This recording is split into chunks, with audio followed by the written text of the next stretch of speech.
What's up, my friends in film fandom, wherever you may be and however you may be watching? Thank you so much for giving us a little bit of your time. Just me and Tex here tonight. Jeremy's got some family stuff going on, but that's the debate. I mean, let's face it. It's me on this side of a Christmas movie, Tex on this side that it's not a Christmas movie. That's what this whole stream is going to be about. Some trivia and some interesting and some good conversation about just what great movie this is. And let's face it, Die Hard is one of the great whatever you may think of the Christmas movie, not Christmas movie, you have to admit this is one of the films, these seminal films of action film, like the popcorn movies to turn your brain off and just let the movie happen and enjoy the visuals. This really is kind of like the movie that kind of sets the stage for all of that. And here to talk about it with me tonight is the Shades of Lone Star State, my man Tex. What's going on, brother? You know, I go by many names. Texifier, the shape from the Lone Star State. But for the purposes of this review, I think Mr. Cowboy works just fine, if you know what I'm saying. So, what's up, everybody? Y'all, hope y'all are doing well. And I want everybody, hashtag not an Xmas movie, to let Frank know he's wrong and we are right. Get it going in the comments section. You know, not an Xmas movie. On that note, I want to point something out that when I was about an hour or so ago, as I was putting it out on Twitter, the stream and doing all that, I went to put hashtag Die Hard, and it didn't come up. And you know how like when you type in the hashtags, like that list will come up of possible matches. The only thing that came up is Die Hard is a Christmas movie. That's the only hashtag that came up with Die Hard in it. So Twitter or X, whatever you want to call it, we call it Twix. Whatever Twix says goes. Twix. We all know that Twix is the most important thing on the internet. So Twix says so. Then damn it, it's a Christmas movie. But before we get to all that, before we get to that little bit of debate that will probably never end in our lifetime, to be perfectly honest, I do want to talk about kind of the movie itself because, like I said, it's kind of badass, kind of awesome. Die Hard is the 1988 American action film directed by John McTiernan, written by Jeb Stuart and Stephen E. Souza, based on the 1979 novel Nothing Lasts Forever by Roderick Thorp. It stars Bruce Willis, the late great Alan Rickman, Alexander Godunov, and Bonnie Bedelia, with Reginald VelJohnson, William Atherton, Paul Gleason, and Hart Bochner in supporting roles. Die Hard follows New York City police detective John McClane, played by Willis, who's caught up in a terrorist takeover of a Los Angeles skyscraper while visiting his estranged wife. Known mainly for work on television, Willis was paid $5 million for his involvement with the film, placing him among Hollywood's highest-paid actors right off the jump. The deal was seen as a poor investment by industry professionals and attracting significant controversy to the film prior to its release. And despite some poor reviews upon its release, the film went on to be a critical and financial success, making $141 million against a budget of just $35 million. On Rotten Tomatoes, 94% of 89 reviews are positive, with a consensus review that reads, quote, "Its many imitators and sequels have never come close to matching the taut thrills of the definitive holiday action classic." It's even right there on Rotten Tomatoes. Deemed culturally significant. Film came out in fucking July. I don't want to hear dick from you, motherfucker. Deemed culturally, historically, or aesthetically significant by the United States Library of Congress, Die Hard was selected for preservation in the National Film Registry in 2017. Due to its Christmas Eve setting, Die Hard is often also named one of the best Christmas films, although its status as a Christmas film is disputed by people on this very stream, as a matter of fact. People on the right side of history, I might add. That's who disputes that, Frank. Good evening, BJ. How are you, my dear? Good to see you here. Howdy, BJ. But I mean, let's kind of get down to it. Give me your initial thoughts on Die Hard before we get into the spoiler stuff.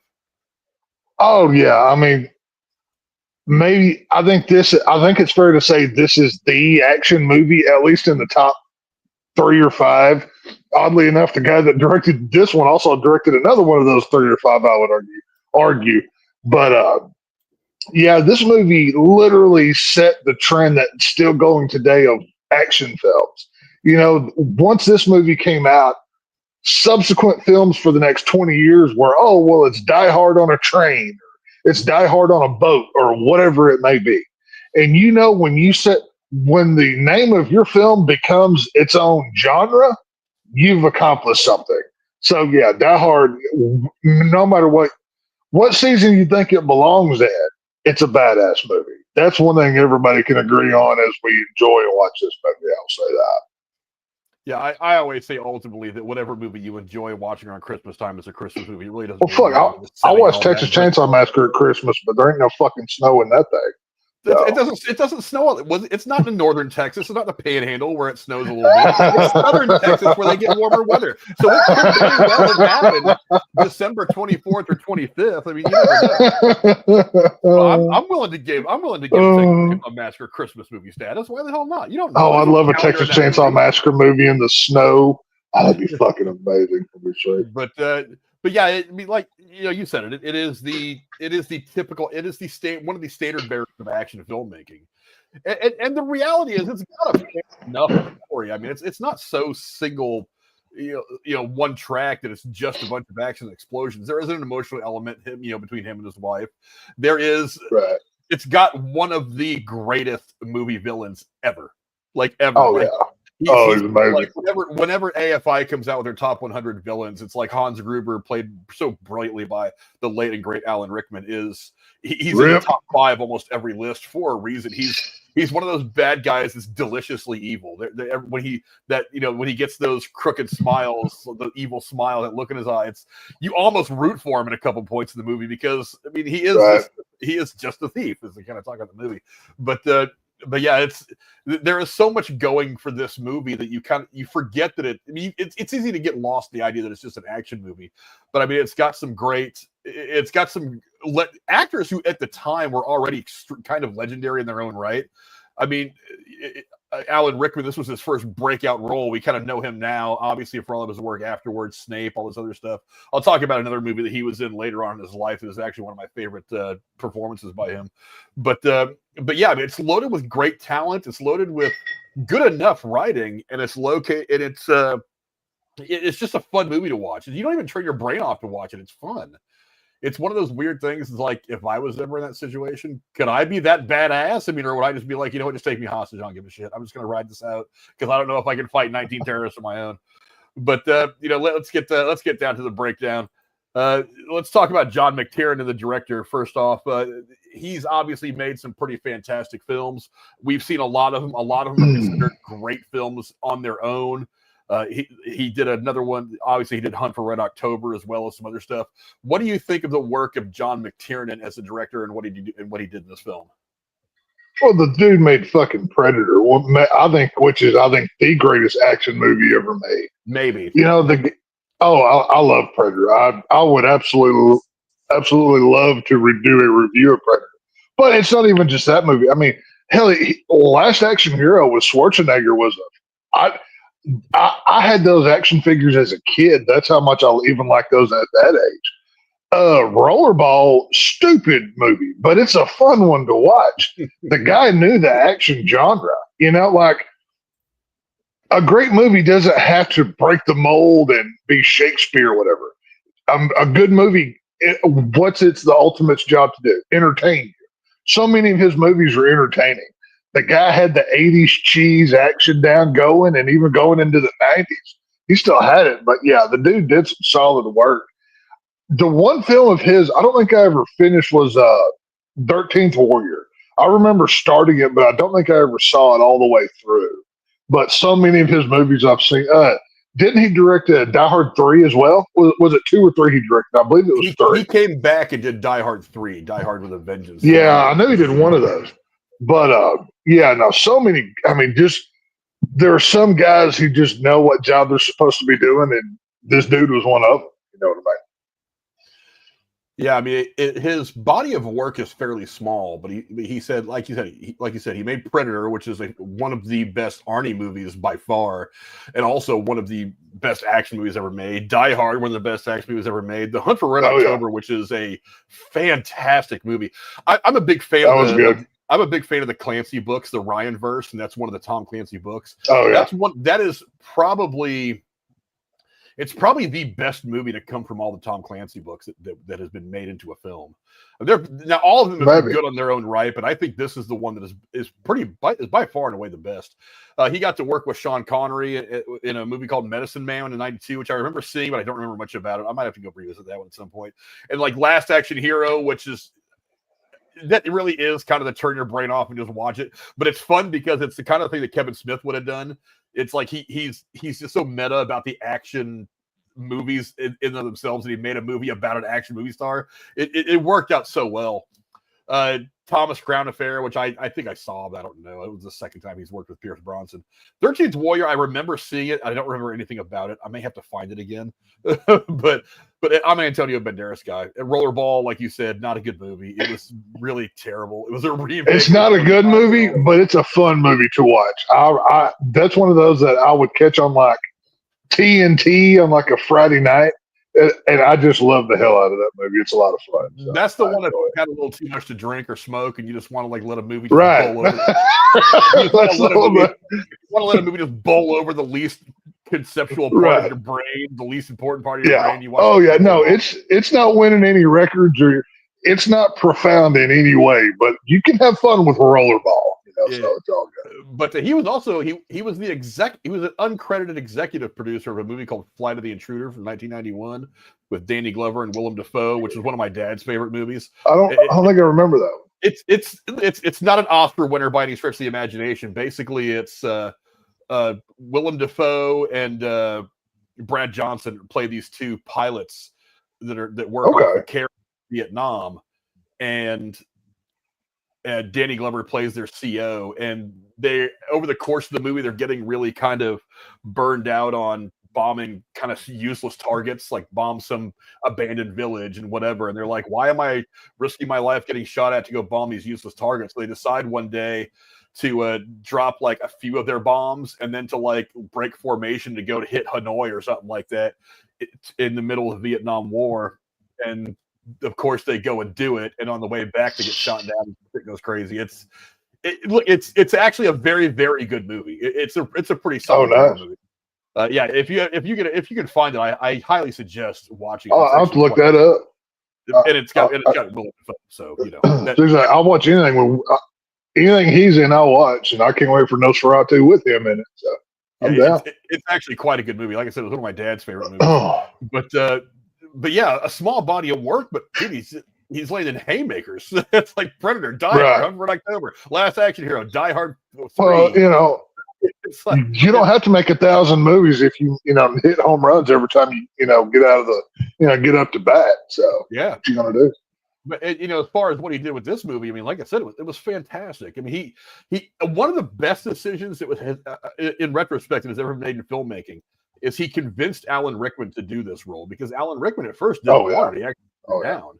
He was just like, I don't want to. It was just some action movie. I don't know if I want to do some action movie. I guess he had been in LA for like a week at that point, doing something smaller, and he was just like, I don't know. Maybe I'll just go do theater or whatever, and just not worry about movies. And somebody convinced him to do it. He's like, all right, whatever, I'll do it. It's a paycheck, and it ends up becoming one of the two most iconic roles that he plays. This Snape.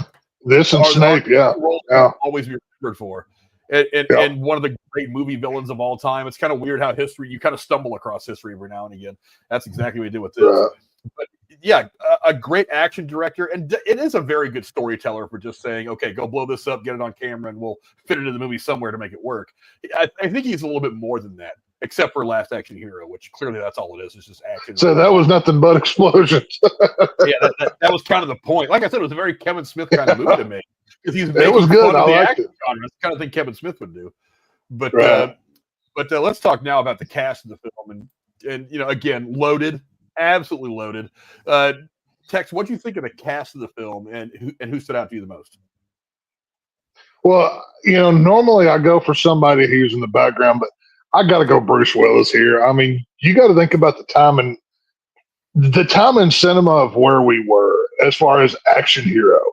Everybody looked like a WWF, WWE superstar jacked up on steroids with big personalities, from Schwarzenegger to Stallone to everything else. The one guy, well, besides Chuck Norris, besides Norris, the one guy that stood out that wasn't he was the hero without the muscles was Bruce Willis in this role right here.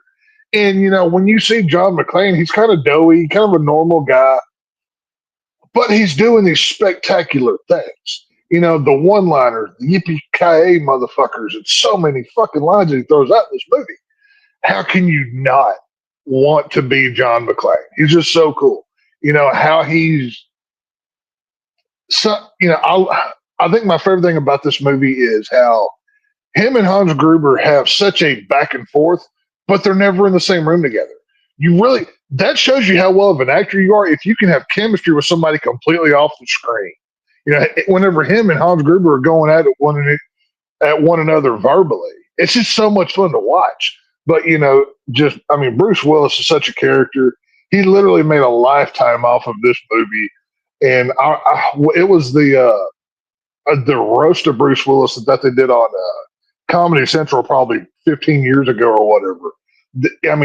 So many things they brought up about him in this movie. It's just so much fun that, who doesn't love John McClane, man? He's one of the greats. Yeah. Again, look, let me read you some of this cast again. It's like Bruce Willis, who this movie made him a bona fide star. Alan Rickman, this movie made him a bona fide star. Alexander Godunov, who played the blonde guy terrorist that he fights with towards the end of the movie. He was actually a Russian dancer who defected. Really? Yeah, who defected to the United States in the, I want to say, early 80s, late 70s or 80s. And wanting to just do some work in Hollywood, was taking random roles and got the role. And he's one of the more menacing bad guys you've ever seen. I didn't realize that until, unfortunately, he passed away relatively young. He passed away like in the mid or late 90s. Apparently, he was also a heavy drinker and it led to some health problems, which unfortunately cost him his life. But I realized that he was actually a highly trained dancer. And I was reading this as I was watching the movie, and when I was watching that fight between him and Bruce Willis towards the end of the film, I could see as he was kicking Bruce Willis, I was like, that does look like a dancer move. It was a little too polished. He's very coordinated, though. Yeah, you can tell that kind of coordination when he's trying to fight. Yeah. It's like watching somebody who knows martial arts try to act like he's boxing in a movie. I know. I watch Wesley Snipes movies where he throws punches. He's not just the way they strike, the way they throw throwing clumsy movie punches like you would see in some Western. He's actually got form and a little bit of grace. And as he was kicking Bruce Willis, I could see those dancer kicks kind of coming out, and I was like, okay, I kind of see it now. But and then you've got who am I thinking? I had other stuff in here. Let's see, Bonnie Bedelia, who at that point she had been in a lot of stuff since the 70s. Reginald VelJohnson, this was the movie that kind of made him as well. William Atherton, who Ghostbusters was already kind of the famous asshole. Paul Gleason's another one, the guy that plays the assistant chief that's there all the time, getting on the radio and act like an asshole. He was obviously from the Breakfast Club. He was the guy at the Breakfast Club that was holding him on there. Things like that. There's so many great actors, but who stands out? Jesus Christ, it's got to be Alan Rickman. Look, when you get a movie like this, the villain makes the movie. Like mm-hmm. now, granted that the character that Bruce Willis plays, the John McClane, is a very unique kind of action hero, but that's only half the equation. The other half of the equation is having this deliciously evil man being the bad guy. The great villain makes the movie. And he, like I said, he's on the AFI list of top 100 villains. He's constantly in the top 5 every time they refresh that list. He is that damn good in this movie. And I know that there were times that he was probably thinking to himself, why am I even on this set? I don't even know why I took this movie. But it's like it ends up becoming kind of that career-defining role. Good bad guys make great movies. So he's obviously the one that stands out. But it was also fun seeing guys like, William Atherton getting punched by Bonnie Bedelia at the end of the movie. It's like, it's hard not to. I thought I had more pictures. We have to mention Reginald VelJohnson, though. Carl Winslow, he's in this fucking picture. Yeah, he goes from killing a kid to fighting Steve Urkel, that's, it's so many things, and it's just so funny that he plays a cop in both of those things that that's probably his two best well-known. I think that's the only 2 roles that I know him for. But it's just, come on, you got Carl Winslow with, John McClane. That's fucking hilarious. I don't know what anybody said. I think it was the year before this. I'm not exactly sure what year it came out, but I think it was the year before this that he had played the limo driver in Crocodile Dundee. I don't know. He's the limo driver that pulls that boomerang out the back of the limo and throws it at this guy. Yeah. towards the end of the Holy movie. crap! I can't believe I didn't realize that. I'm just go back and watch that again. That's crazy. Yeah. It's been years since I've seen that movie. Yeah, I mean, Reginald VelJohnson, again, another, like I said, it was a mixture of actors that already had a bit of a history. Again, with some of these new people that would become huge stars. I always say it's really hard to find lightning in a bottle with a movie. That's why I'm so iffy on remakes. It's like, yeah, you can remake Wizard of Oz, but are you going to be able to remake the situation and the chemistry and all the stuff that makes the movie stand the test of time? That's the hard part. So I can have somebody go out there and read the lines and put the dress on and carry Toto and look pretty. And sing very well, to sing like, Somewhere Over the Rainbow, but there's something that you can't just duplicate. It has to happen naturally on its own.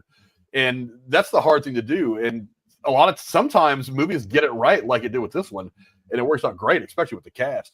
But let's go to the plot of the movie. What do you think of the plot of the film? The whole, intricate bank robbery? Are they terrorists? Are they just kind of, what do you think of the plot? Did it work out for you, or is there anything you would have changed?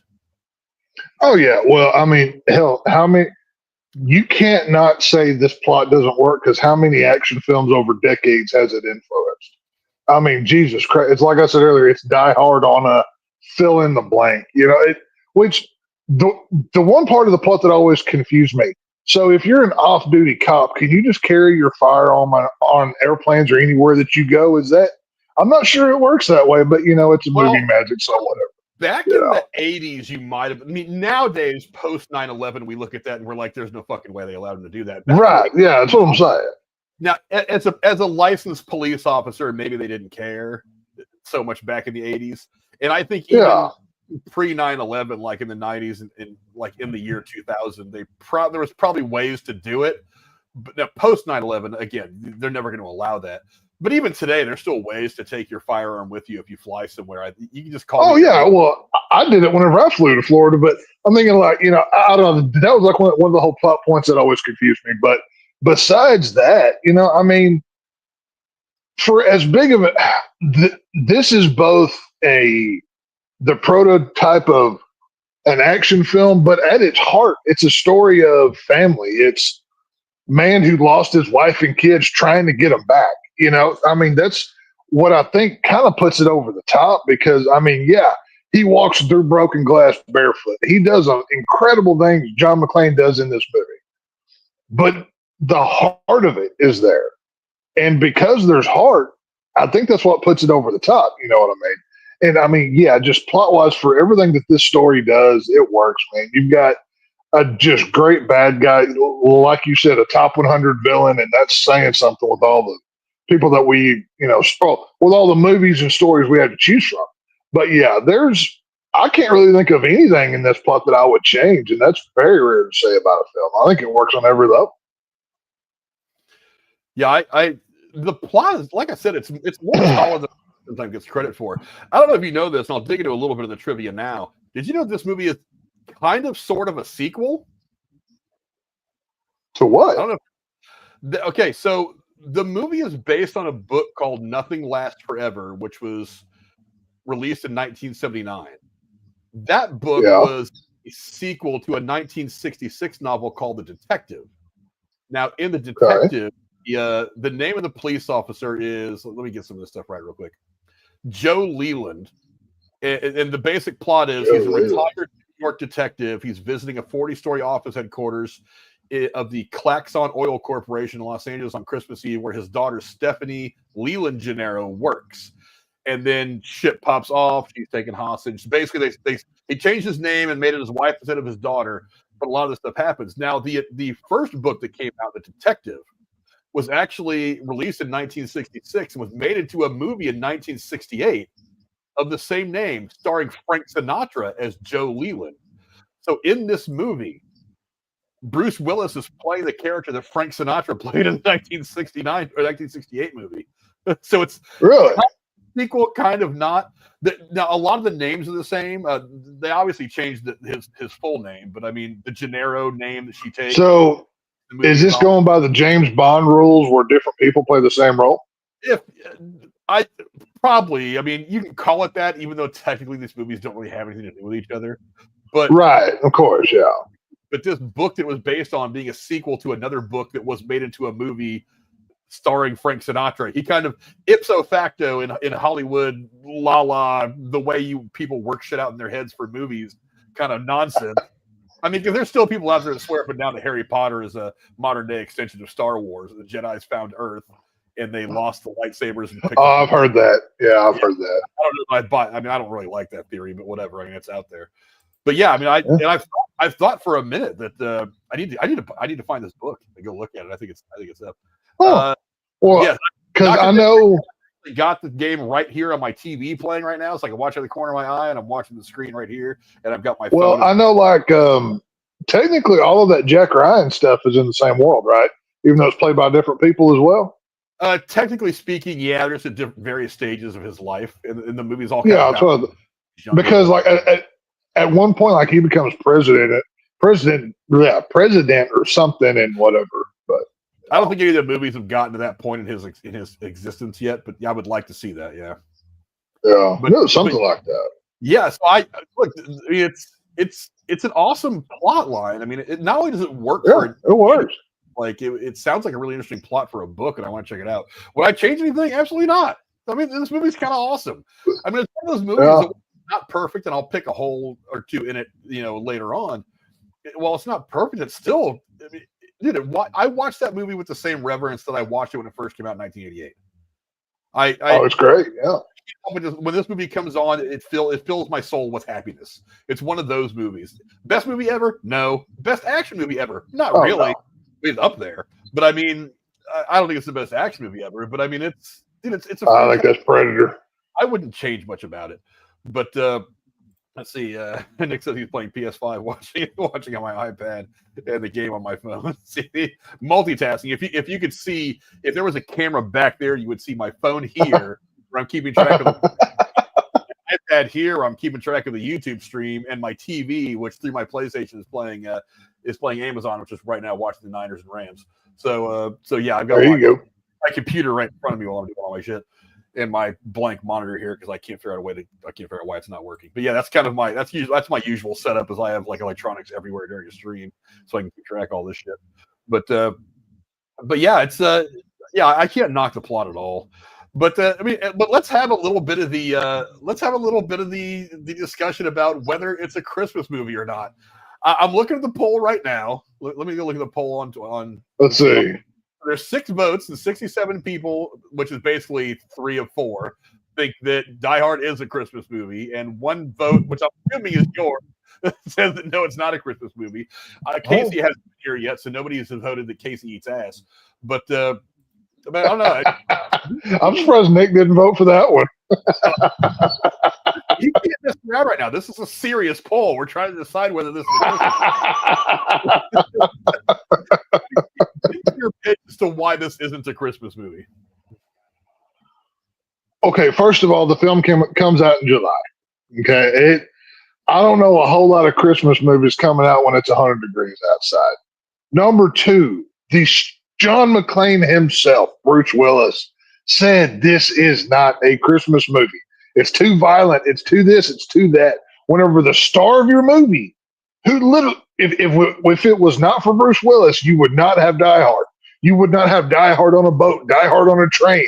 The man literally brought this to screen. But my definition of a Christmas film is if you can take Christmas out of a movie and the plot doesn't change, it's not a Christmas movie. That's why I don't consider like Batman Returns a Christmas movie. Which one of the Lethal Weapons took place at Christmas? Either way, that one's not a Christmas movie. Die Hard was it the first one? I can't remember which one it was. My brain's in overload right now. Die Hard, yes, it takes place at Christmas. You could also put it on Halloween, Easter. You could put any holiday that you want in this movie, and it's still the same movie. Is this a film that takes place at Christmas? Yes. Is it a Christmas movie? Technically, no. So that's my opening statement.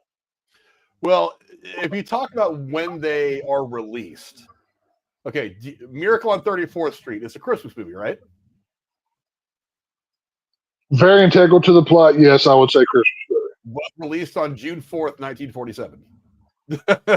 But Integral to the plot.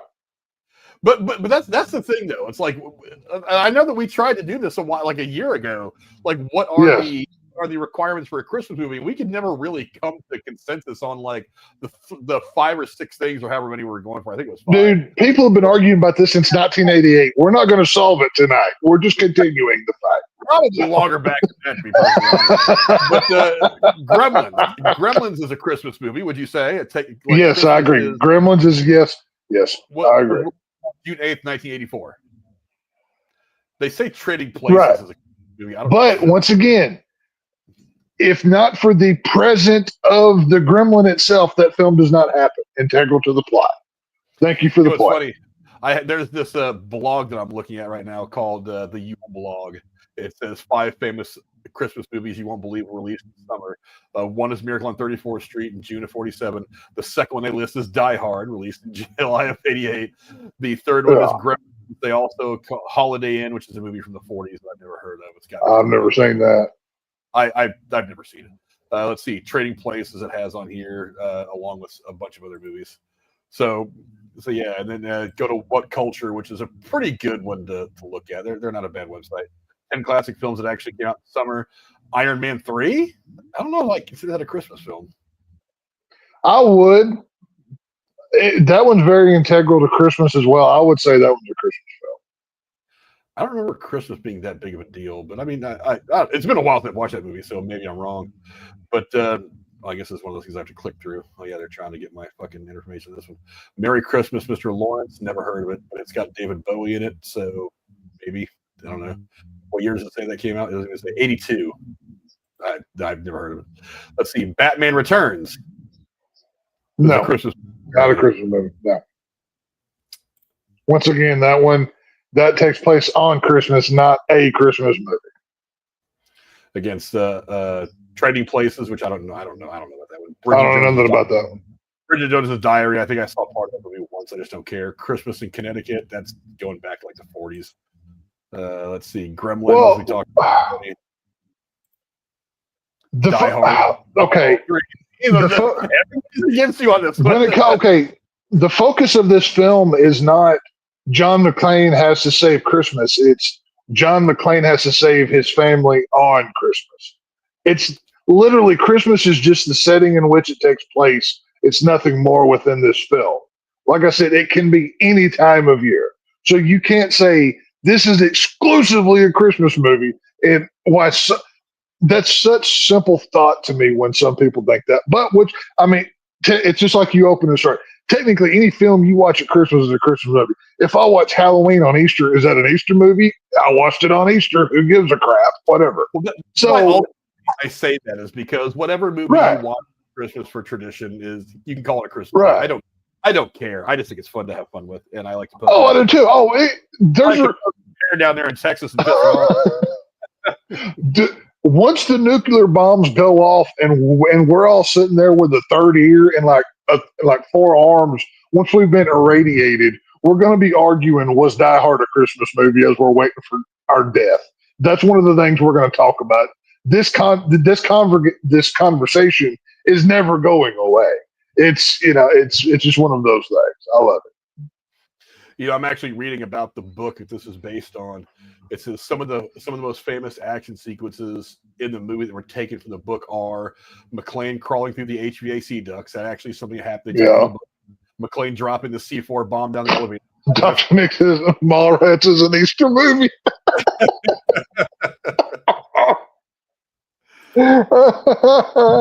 Would you like a pretzel? Don't eat the candy, kids. That's not a Snickers. Eventually, me and Jeremy were texting about it the other day. Eventually, we're going to get the View Askewniverse stuff, and we're going to. I want to make sure I write down in my notes somewhere. We're going to have this debate: is Mallrats an Easter movie? We're going to have this debate. Oh, I can't wait. But when we do that, the picture of the sailboat must be behind us as the wallpaper. That must be the thing. So, yeah, I'm down. Let's see. McClane jumping off the exploding roof with a fire hose attached to his waist and shooting through a window to gain re-entry was something pulled directly from the book, which is one of the more iconic scenes from the film. Really? McClane taping the gun to his back at the climax of the film is something that was taken from the book. Huh. Well, hey, I mean, since you're so deep into reading and stuff, I'm surprised you haven't read this book already. I figured you own that. Well, book. this is just something I'm pulling off the internet right now. I mean, I haven't read Right. it. I mean, because I've got my dad's old copy of Black Sunday. Do you remember that book from the early 70s? I think they've actually pulled a lot of plot points for a lot of different action movies out of that particular book. Like, because you know how like Ed Gein, everything that happens surrounding Ed Gein was kind of the inspiration for 4 or 5 different horror franchises. Right. Like, they pulled different plot points of that book and made 3 or 4 action films just built around those plot points. Huh.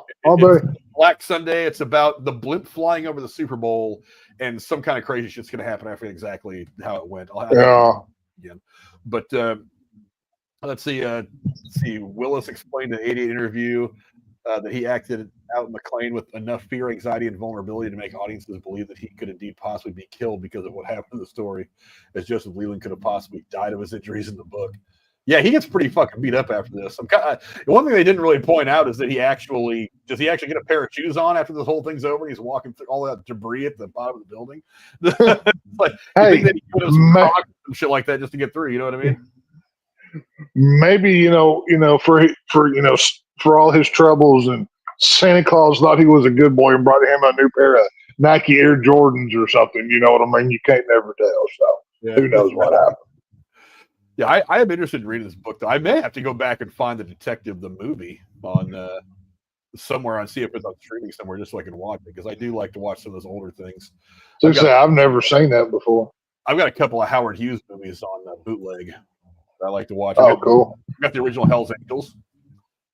Really? Yeah. Oh, yeah. God, it's a good movie. God, it's good. I've actually got bootleg, so I think what I could do one day is I can actually put it into my computer and I can just play it like over this so we can watch it. Oh, that'd be cool. Yeah. That'd be fun to do.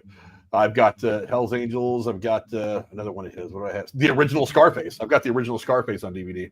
Really? From 1934. Great movie.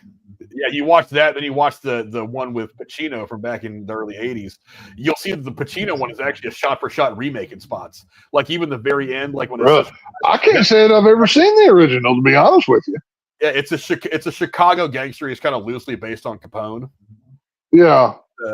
Because they call it Capone Scarface because he had the scar on his face. But right, yeah.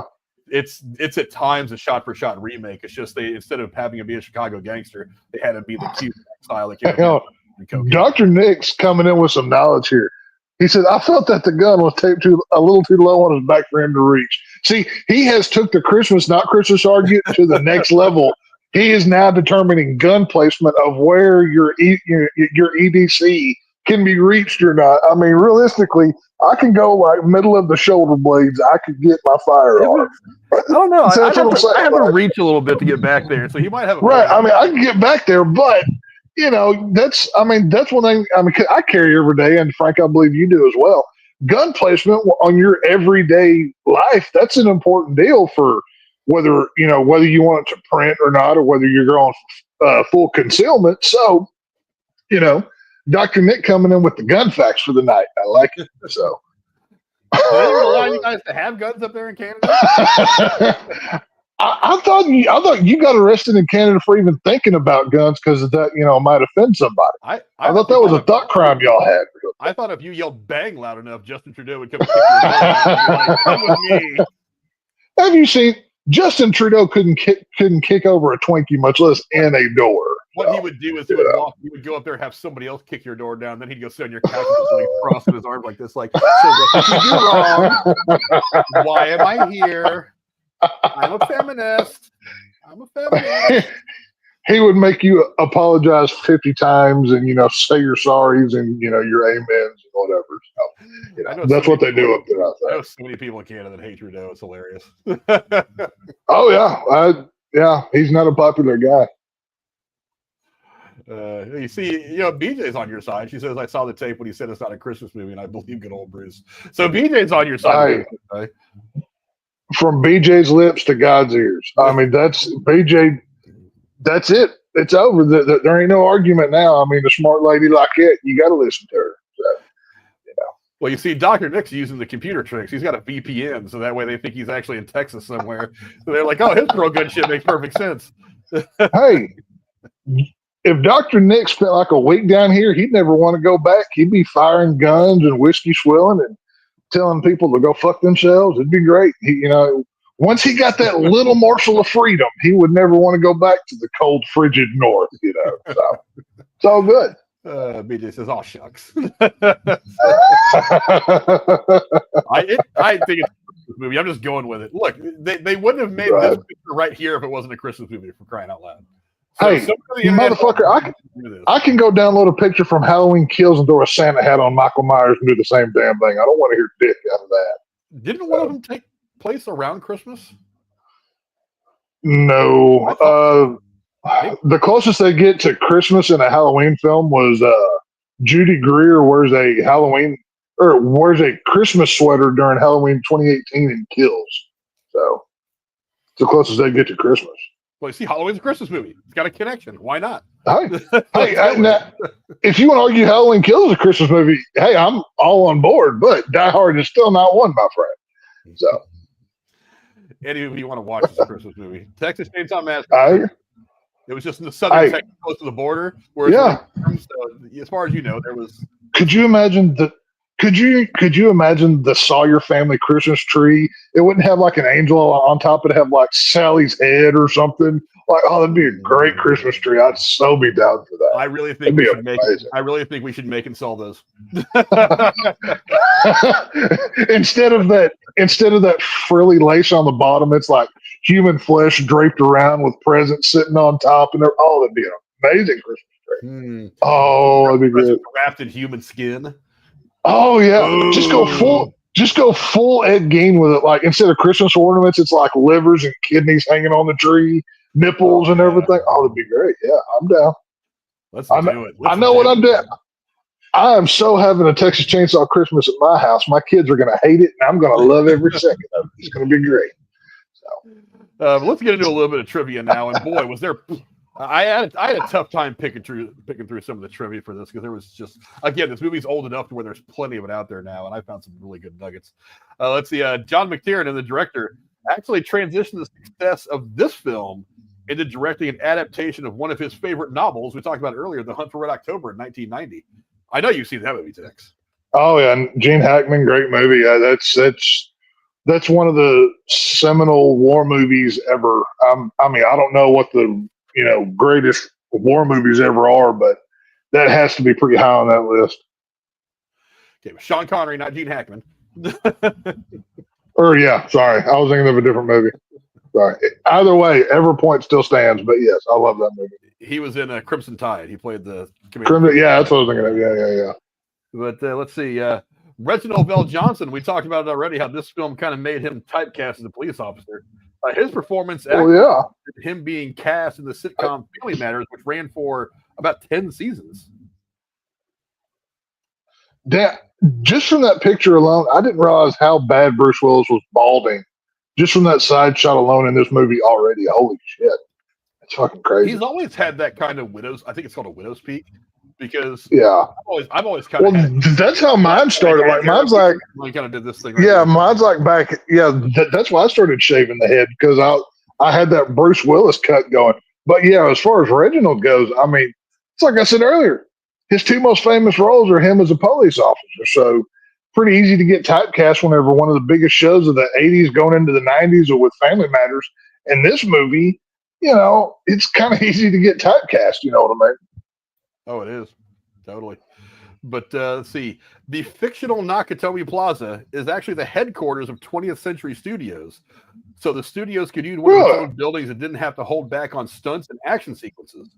While Jeb Stuart was writing the original screenplay, he did a tour of the building and immediately incorporated some of the locations and objects that he found there into his script as set pieces, such as the cart that McClane and Carl end up riding during their fight.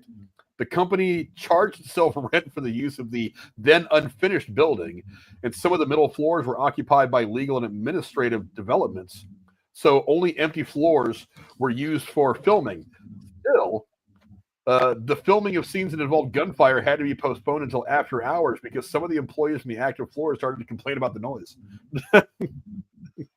Do you imagine you're in a business meeting like you're doing like payroll and You just look up and think the world is like, that's gonna be like the greatest day at work. Like, you're like, oh, I gotta go to the bathroom, and you try to like sneak on set or something.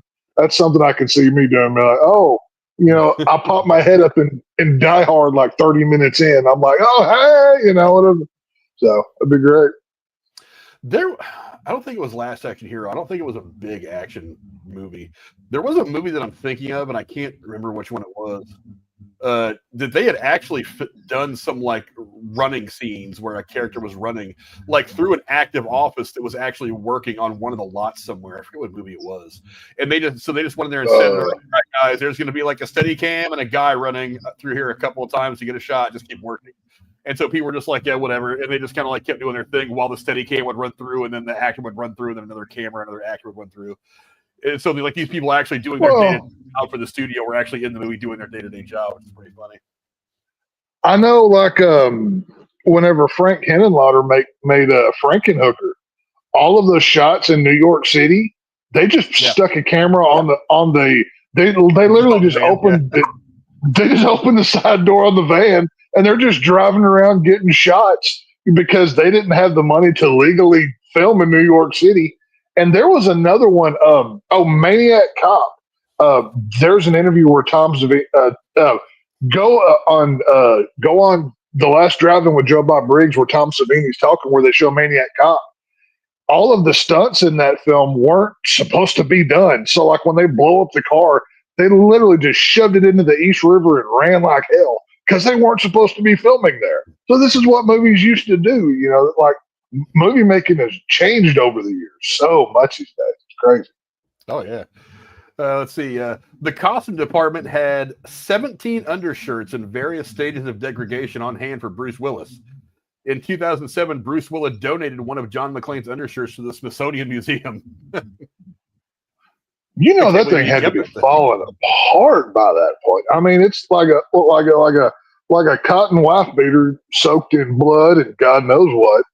And they're not known for being durable anyway, because I've got like 5 or 6 underneath my work shirt. They're not very durable anyway.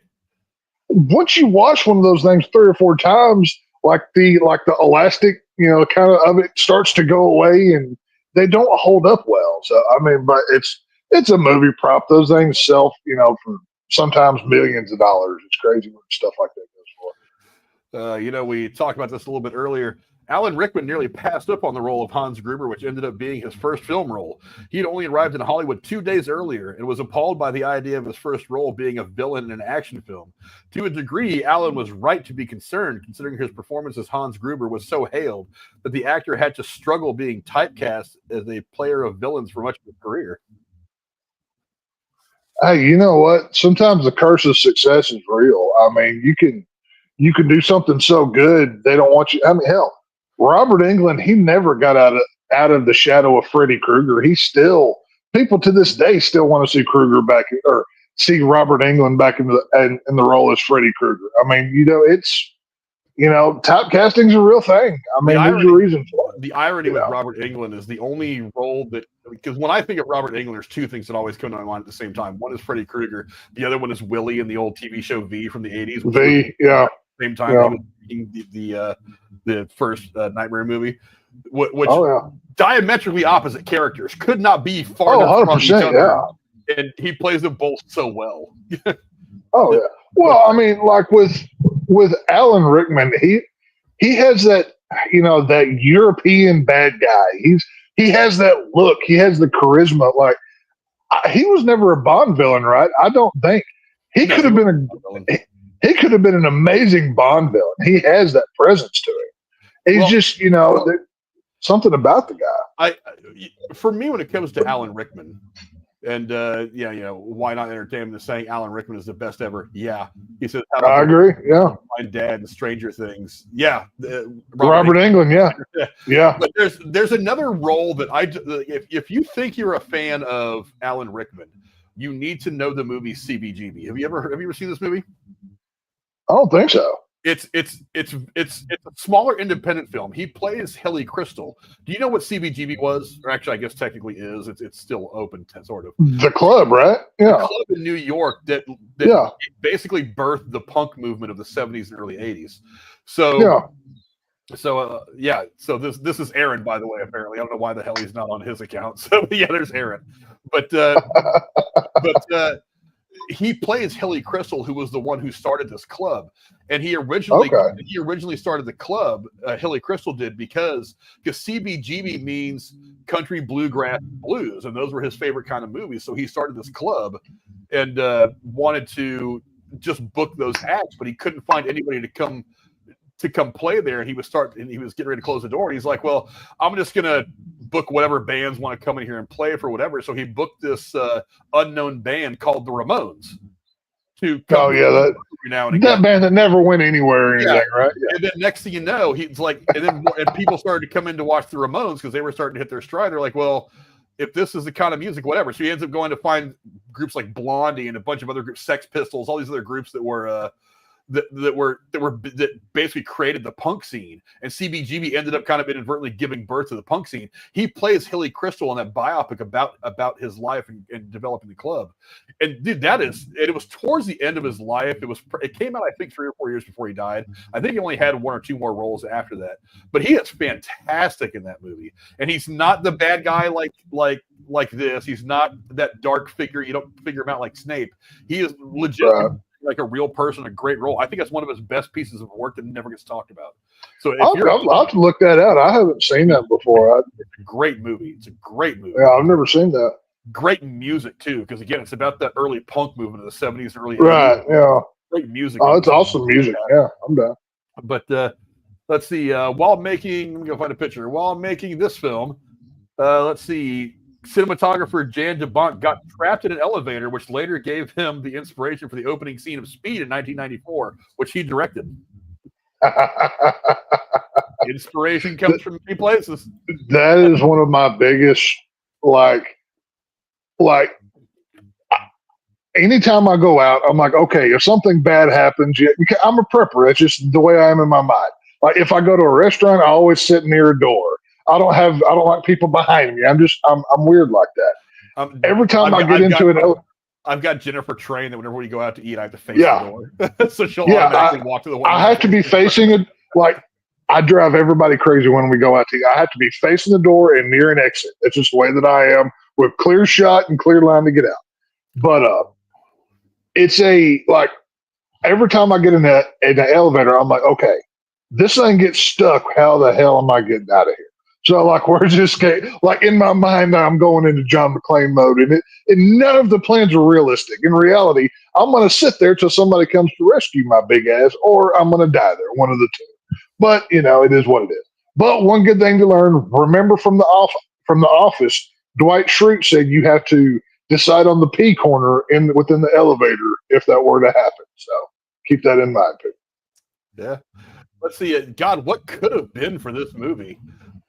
Clint Eastwood originally owned the rights to the novel Nothing Lasts Forever, on which the film is based. Ooh. He had planned to star in a film based in the movie in the early 1980s, but it never came about. Oh my God. Now, of course, John McClane would have been much different than Bruce Willis as the role, but fuck, Clint Eastwood in anything is awesome. I'm down. Sometimes, especially when you talk about movie castings, who directs a movie, how a movie comes together. Sometimes there's a weird sort of kismet, kind of weird faith, the weird destiny that puts itself in the right place. You know what I mean? Right. Because you hear all these things all the time, like like that old thing about Sylvester Stallone, or not Sylvester Stallone, Tom Selleck almost played Indiana Jones. Sylvester Stallone or Will Smith was going to play Neo. All this stuff. It's like, I'm glad that one didn't happen. And while you look at it and be like, that would be interesting, but what we got was so iconic that had things worked out the way they did, it wouldn't have hit the same. So we might have had a really cool version of Neo played by Will Smith, but would it have become the cultural thing that it would become with Keanu Reeves in the role? Let's see, this came out in 88, right?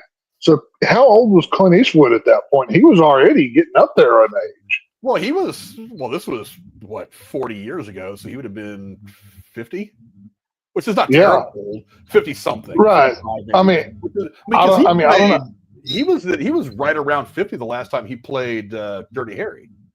Yeah, because that movie came out in the mid-ish 80s, 86. That's what I'm saying. I don't know how old Bruce Willis was when he made this. I guess maybe 30, mid-30s or so. 30 yeah, something 30-something. So it would have been a drastically different John McClane. Let me look real quick. Trying to think. Let's see what.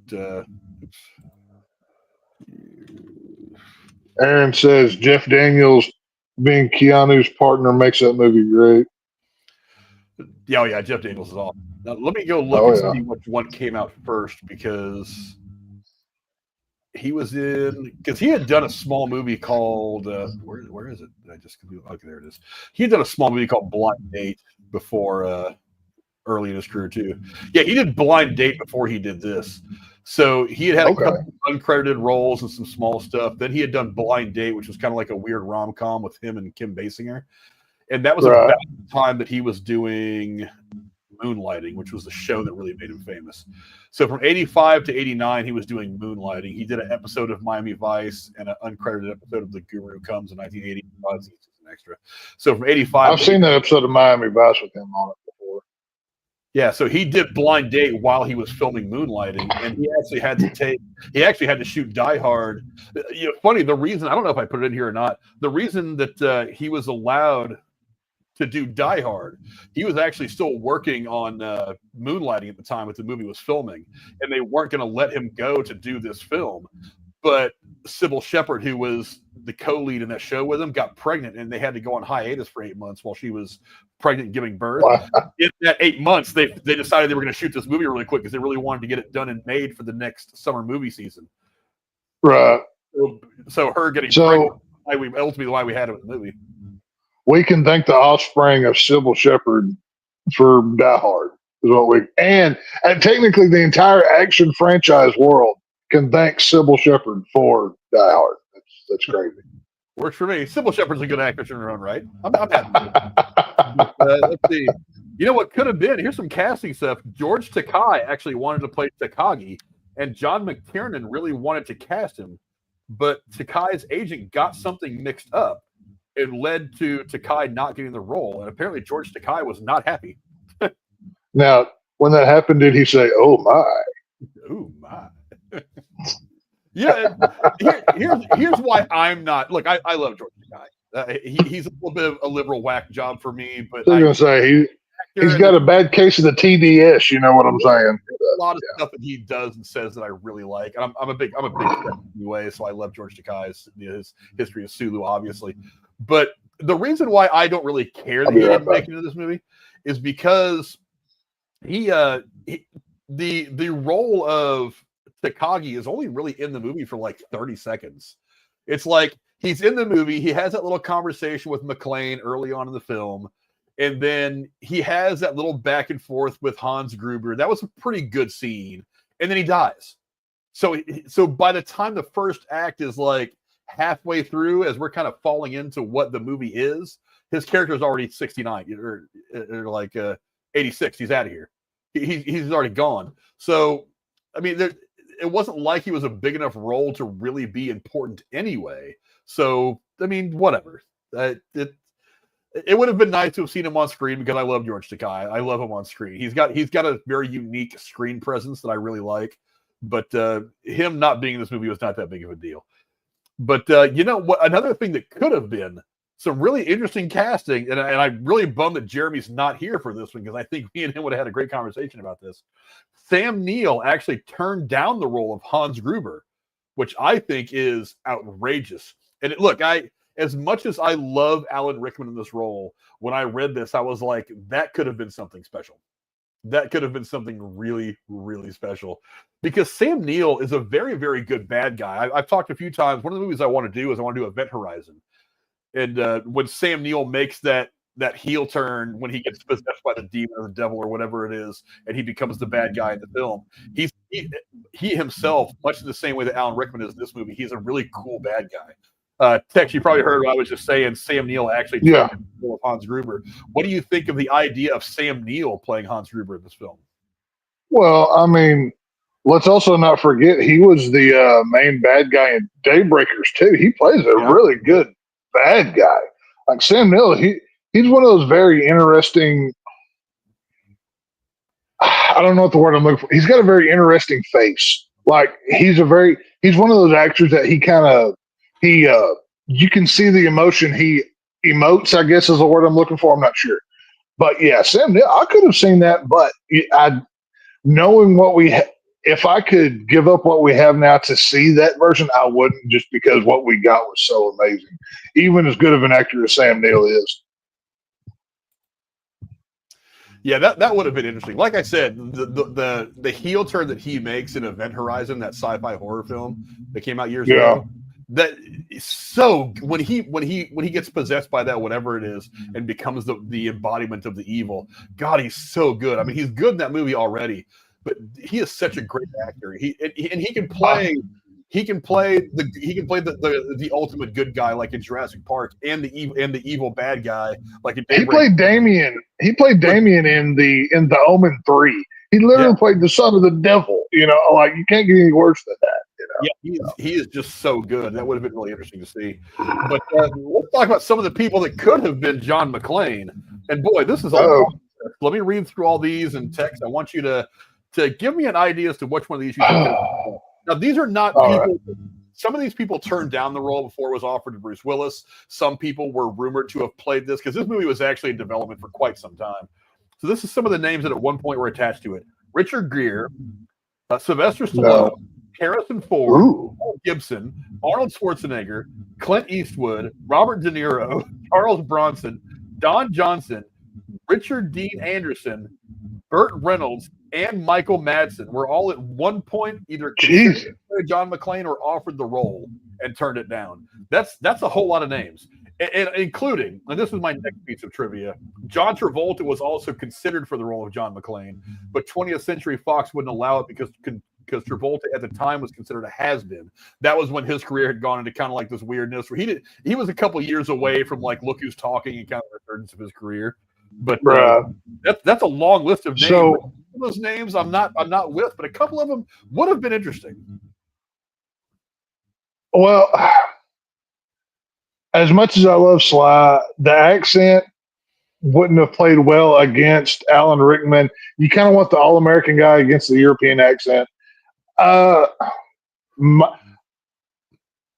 Basically what they did was, hey, what's every action star guy that's out there making movies, and let's consider them. That's basically what that list was right there. Schwarzenegger, no. Oh, there's so many. Oddly enough, Michael Madsen might have. I could have been okay with that. I like that dude. When I read this, that was the name that kind of hit me different. Yeah. Okay, I could see that. Well, it's so easy to say all of those other names because they've done so. You know, they're whatever. But Madsen, I like that dude. He's cool. I could have. He's got maybe even more he may even be more charismatic than Bruce Willis is. I could see him starring in a movie like this. I could see it. Yeah, as I was looking through these names, I was just kind of like, no. I mean, Richard Gere was already a big star since the 70s. Yeah, Richard Gere was getting hamsters up his ass by this point, so we don't need him in this movie. Stallone, already an action icon at this point. Right. Harrison Ford, I was maybe not. Yeah, but if I'm going to make it, if I'm in the 80s and I'm making an action movie, of course you're going to consider Harrison Ford. It's just one of those names. I honestly, as I was reading this, I was like, I don't know if Harrison Ford would have turned this into a franchise. I really don't. No. At that point, honestly, obviously at that point, already Star Wars, already Indiana Jones. What else was he? At that point, he was doing a lot of one-off. He was doing some rom-coms, some dramas. He wasn't really. Yeah. He hadn't played Jack Ryan yet from the Ryan verse from the Tom Clancy movie. No. That yet. But let's see. Who else was I looking at? De Niro. I don't see De Niro doing it either. Even at that point in his career, I think he was too big at that point in his career. Bronson, he's played the badass for so long in so many movies, the Death Wish and all that. I feel like it would have been a bit typecasting. Don Johnson would be interesting because Don Johnson and Richard Dean Anderson really interested me because I was like, both those guys were in the same direction as Bruce Willis, as they were already really big on TV. Don Johnson, obviously fresh off of Miami Vice. Richard Dean Anderson at that point balls deep in MacGyver, which is one of the greatest TV shows ever made, in my opinion. I'd say Michael Madsen 1, Don Johnson 2. Like if I'm ranking these here. Yeah, so Don Johnson, Richard Dean Anderson, I think could have pulled it off. I think he's my only problem with him is I think he would have been seen as a little too intellectual because he is kind of one. Yeah. Having played like super analytical MacGyver for at that point, 4 or 5 seasons already, maybe not quite that long. It would have been hard to have seen him play just this rough and tumble, not very intelligent, but kind of just bullish cop the way that Willis plays the character. You know what I mean? But Michael Madsen, I'm with you. That's the one where I was kind of like, That's the one that, like, if I had to pick something besides Bruce Willis off of that list, I think that's where I'd go. Just because, I mean, anybody can say Harrison Ford, whatever. I would go Madsen. I think I honestly would. Because I see the way that he played one of the assassins in Kill Bill. And I'm looking at he's got this kind of brooding, disassociated, kind of depressed almost. He's got that kind of thing that would have helped him play the kind of character that Bruce Willis ended up playing. Not quite that dark as Bruce Willis cracks his jokes. He has some fun, but he's got that crazy look in his eye. Yeah, I mean, think back to Reservoir Dogs. What is it, Mr. White? He plays in that movie. I can't remember what his color is. Yeah, you could see. I mean, he's got that. Okay, this dude could snap at any point in time. And to be fair, John McClane in this film, that's a crazy son of a bitch. I mean, you got to be nuts to do the things. So you can't just get straight laced, which I think would have went against Harrison Ford because he has more of the serious kind of determined look.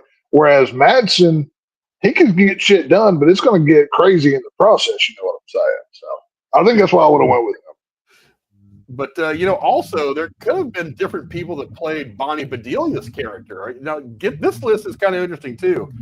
Now, Linda Hamilton, Glenn Close, Gina Davis, Deborah Winger, Meryl Streep, Michelle Pfeiffer, Goldie Hawn, Sally Field, Carrie Fisher, and Kelly McGillis were all considered for the role of Holly Gennaro. Wow. Do you want to know who else was considered for the role of Holly Gennaro that I found out when I was digging this? Sure. And I want you on screen when I say this. Okay. Oh God, I know what's fucking going. Ahead of time. This is a preemptive middle finger. Go ahead. Her name now. I just know that it's landing the way I know what you're going to say. Jamie Lee Curtis was rumored to have been well, at least considered for the role. Looking at these, I don't think it matters a whole much. The one thing that jumps out at me, it's like obviously Sally, like Goldie Hawn. Goldie Hawn is awesome. I love Goldie Hawn. So to say, Goldie Hawn is probably the best out of either her or maybe Gina Davis. Gina Davis would have been number 2 for me behind Goldie Hawn. I think Carrie Fisher would have been good though. It's like Carrie Fisher. She's obviously known mostly for Princess Leia, and that's totally Leia. Yeah, of course. That franchise is.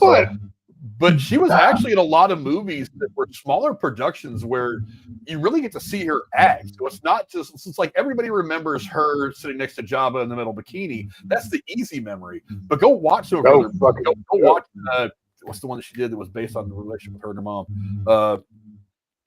Shit, I'm drawing a blank. But I mean, that one got a lot of Oscar buzz too. I have to find it now because I'm getting kind of annoyed with myself.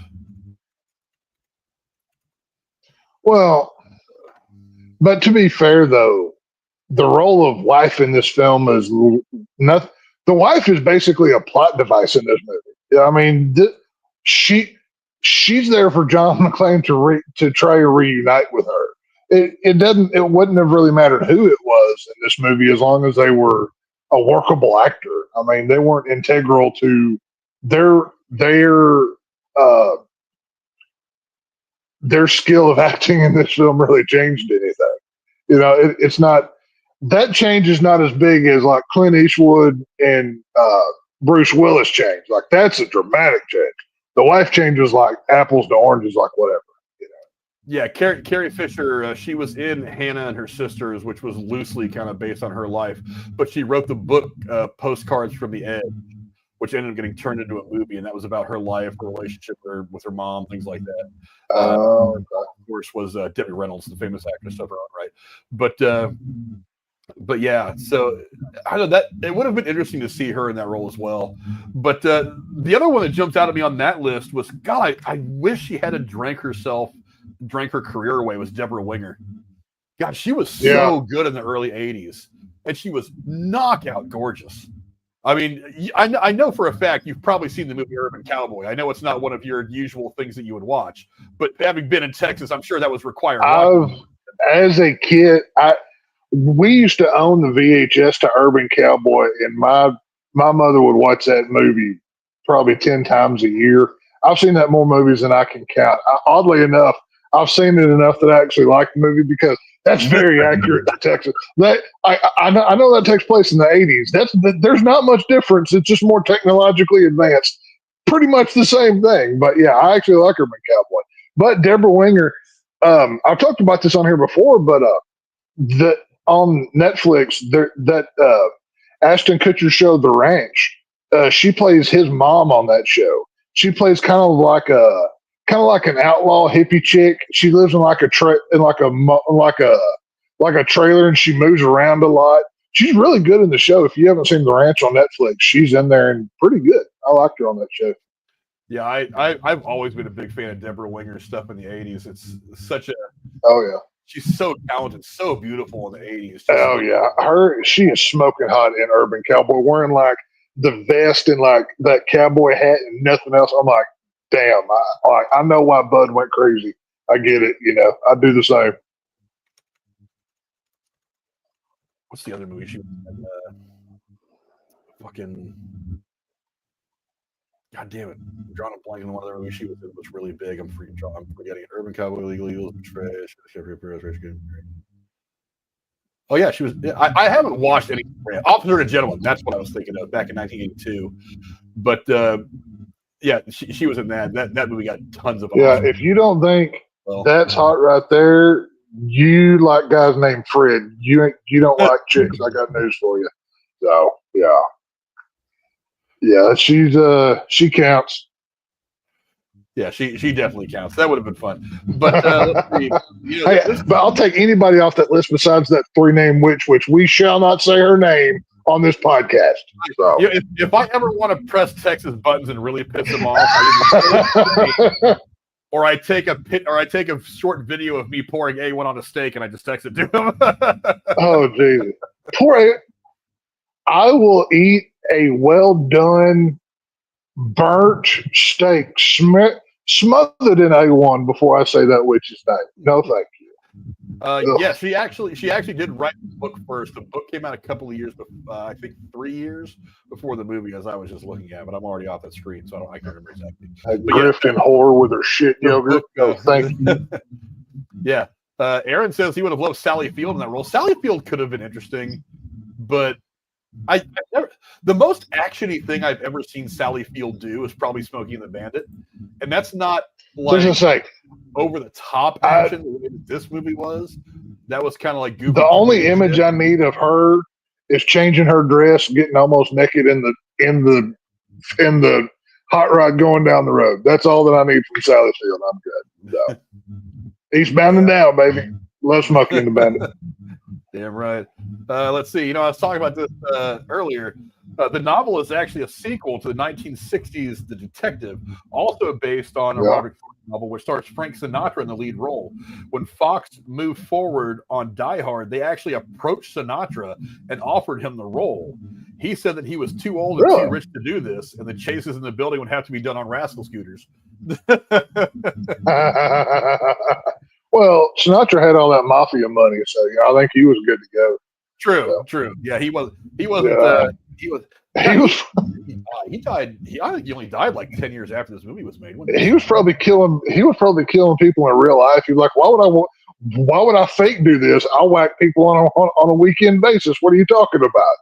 So he's over there with Sammy Davis and whatever. Yeah, he died at age 82 in 1998, so he was 72 years old when this movie got released, and they actually offered it to him. They really thought this 72-year-old man was going to go throw himself around a high-rise building. That was probably one of those things where like they didn't offer it to him, but they offered it to him. They were like, "Hey, you want to do it? Please don't say yes," kind of thing, but more of an honor, I would guess. But who knows? Yeah, that's a dangerous thing to do though, because like you offer it to him out of respect, thinking to say no, and then he's like, "Yeah, I'll do it." And you're like, "Wait, what?" You're like, wait a minute.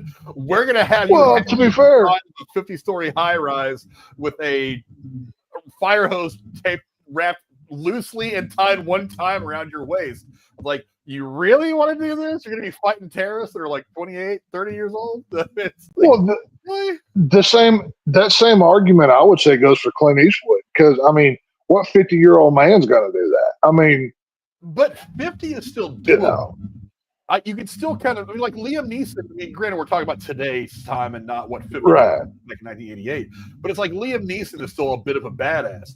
Clint Eastwood was still a bit of a badass. I mean, even in Gran Turismo, he was kind of a badass. I mean, yeah, it's hard to believe that at that point, the man's going to go slap around a bunch of 20-year-olds. But I mean, get off my lawn. An element of badass to him, and Sinatra kind of does, but not the same way. So I don't think it's 70-something, 76 or whatever, 72. He could have pulled it off. Oh yeah, no, I'd be surprised if.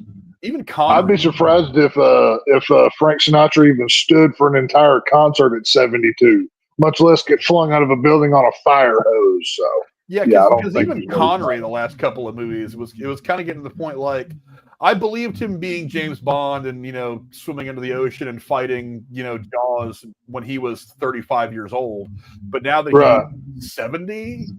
Him throwing himself around Alcatraz Island, fighting all these army guys, like it was kind of pushing the believability scale just a little bit. You know what I mean? Right. Aaron says 2 Oceans 11 for me. Yeah, kind of. What's going on, Talbish? Good to talk to you, buddy. Good to see you. What's up, Talbish? But yeah, it's I don't know. I don't know if that would have worked out for me, but I'm glad that he did not take it. Let's see. Right. Another piece of trivia for that absolutely famous shot, the iconic shot where Hans falls from the top of the building. This is actually kind of stuff that a lot of people already know about. Alan Rickman was really dropped 40 feet onto an airbag with a blue screen cover. The background was later edited in. A stuntman held Rickman up with the rope, mirroring Rickman's line repeated twice in the movie. The stunt crew was to count to 3 before releasing, but to get a genuine reaction from Rickman, the stuntman released the rope on the count of 2 instead of 3. Rickman later said during a Q&A that the stunt was purposely done on his last day on set because they thought after doing that he'd quit. Not just that, but he quit. Like, he didn't speak to that guy for like a really long time afterward. Like, to be fair, like, you drop me from 40 feet without telling me, yeah, I'm going to be pissed too. Like we're going to be having words, you know what I mean? Yeah, I wish I had a picture of it. The teddy bear that McClane brings to LA with him for his daughter at the beginning of the movie was actually seen in 2 John McTiernan films. Really? It was in the airplane with John McClane in the opening scene of this movie. It was also the same teddy bear that Jack Ryan carries with him on the plane at the end of The Hunt for Red October as he's flying back to his daughter. Well, there you go. Sequels. Well, maybe not sequels, but they're within the multiverse. It counts. Die Hard exists in the Ryan-verse.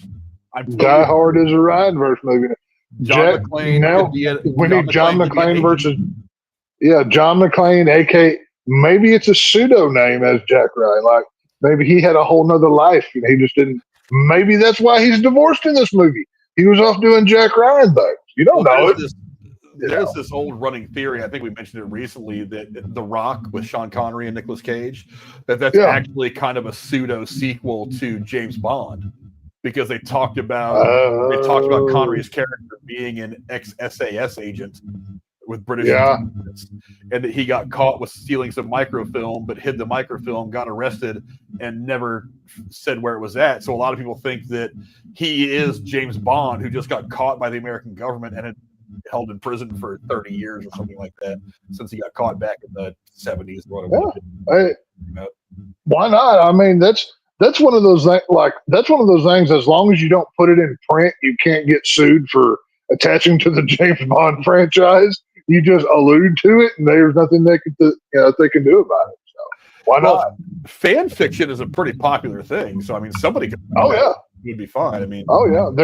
There's whole fan fictions and fan edits. There's Reddit, and there's all kinds of things out there. Yeah. I've read some Harry Potter fan fiction, a little bit of it that's actually really good. One of them was that, let's see, Ron and Hermione's kid goes to Hogwarts, he befriends Lucius Malfoy's son, and they have adventures together or something like that. And it was actually it was a shorter story. It was only about 15 pages, but it was kind of an interesting what happens in the future of this universe kind of thing. If the casting of this new Harry Potter show is to anything to be measured by, they're playing real fast and loose with the source material in the real thing. So why not at this point? So I don't care. It's about writing and characters.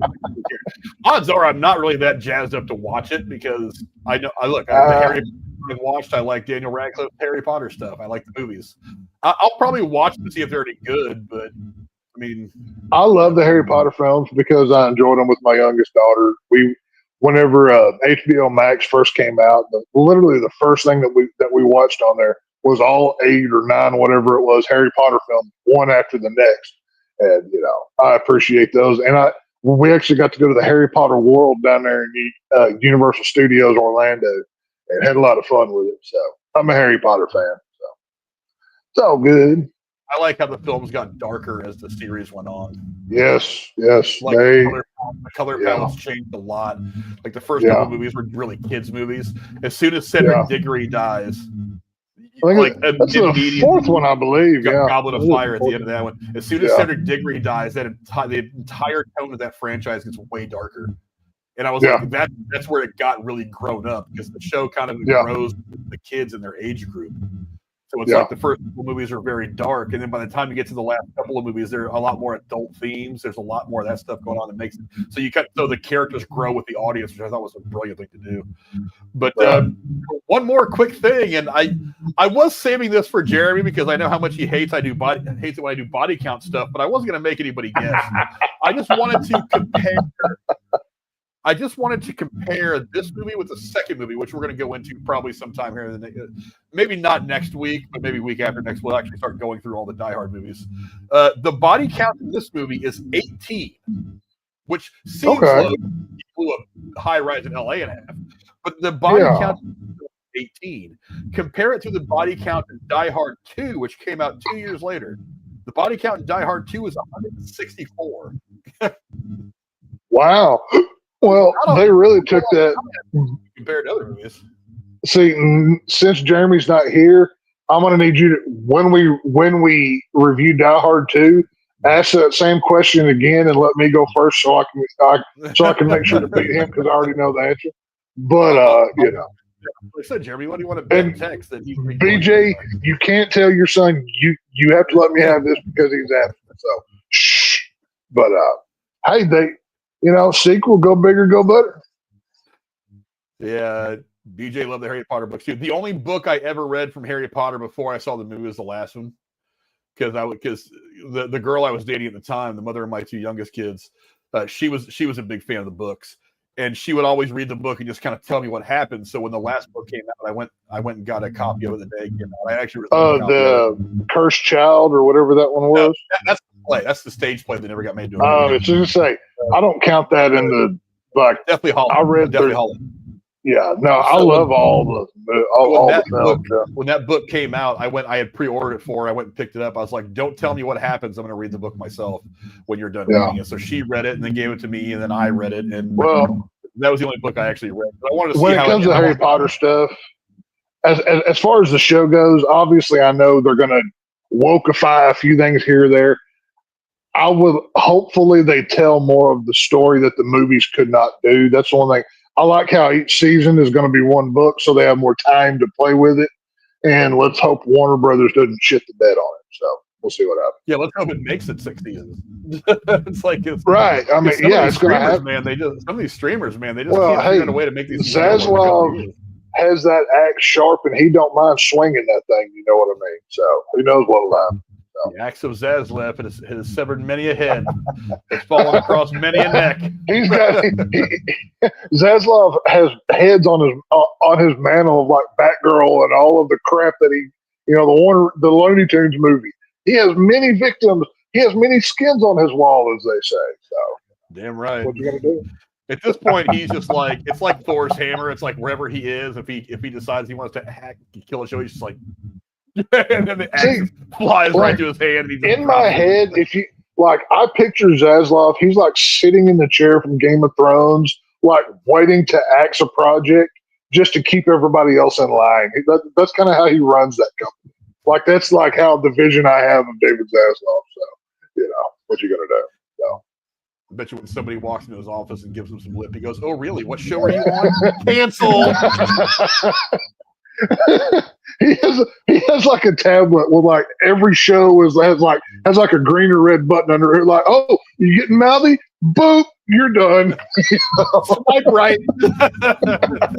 He's got his own Tinder or whatever the hell fucking website does. Game of Thrones season 15. Swipe right. You're canceled. Oh yeah, you're done. Oh, you got a problem with your salary? Fired. James Gunn walks into his office shivering, hoping that he doesn't get fired and whatever. I could see that happening. So, that's all the trivia I've got. Well, that's plenty more. You can go to places like IMDb and a couple other websites. I think he just recently did it. There's a YouTube channel called Minty Comedic Arts. He's an Australian guy that does like 5 know about this movie or this TV show. He comes out with videos pretty regularly. I think he did this movie fairly recently. I'm not 100% sure, and he might have come off with some little piece of trivia that I did. But yeah, go check out that channel as well. He's a pretty cool guy to watch. I don't know about him, but he's a cool guy to watch. His videos are like 10, 15 minutes long, something like that. They're good for a short watch. But that's all the stuff I got for you tonight on Die Hard. So let me get your final thoughts, Tex, on Die Hard from 1988. Well, my final thoughts are, according to this poll, 73% of you are wrong, and y'all don't know what a Christmas movie is, but I'll let that go because it's the holiday season, and you have to be nice to the people who were a little misfortunate, we can say. But, how could you not like this movie? This movie, like, it literally, like I said earlier, it's Die Hard on a blank, fill in whatever. If not for this film, so many people wouldn't have a career. Jason Statham wouldn't have a career today if not for this movie, because he took all of Bruce Willis's roles pretty much. So,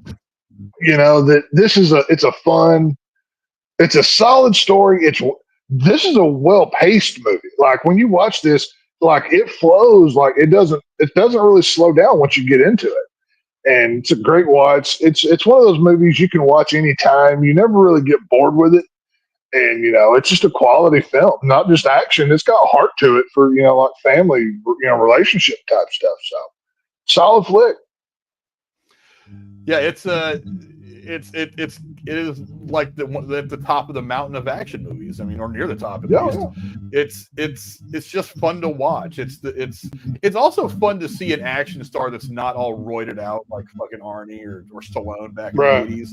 I mean, he does look like a normal guy. So when you put a normal looking guy in a situation, you can kind of relate to it a little bit easier. Not that I could relate to flying across country to see my estranged wife and getting caught up in a terrorist robbery plot. That's actually a bit much. But I mean, but to see this kind of not muscle-bound dickhead who's all roided up, like no neck, all like jacked up with a tight shirt on. It's not just the visual; it's the character that you're kind of focused on with John McClane in this movie, and not the actor, which is one of the reasons I think this movie ended up becoming kind of timeless. And the sequels are good for the most part. I mean, the second one is really good. The third one, not so much. I think the best part about it is the chemistry between him and Samuel Jackson. We'll get to that one. I contend that the fourth movie, Live Free or Die Hard, is almost as good as this one. I think it's a fantastic. That's what I was about to say. Live Free or Die Hard is my favorite Die Hard, but maybe we'll get to that at some point. So. It's up there of the franchise. I love that one. The fifth movie shouldn't have been made. It just wasn't good. I watched it once. It wasn't No, that's great. The one with his son, right? Yeah, you find out that for some reason he goes to see his son, who is in Russia, and finds out his son is CIA undercover operative. It takes the Fast and Furious turn where it kind of like takes everything we know and just adds way too much crazy crap into it to make it bigger. Right. And I'm like, just stop.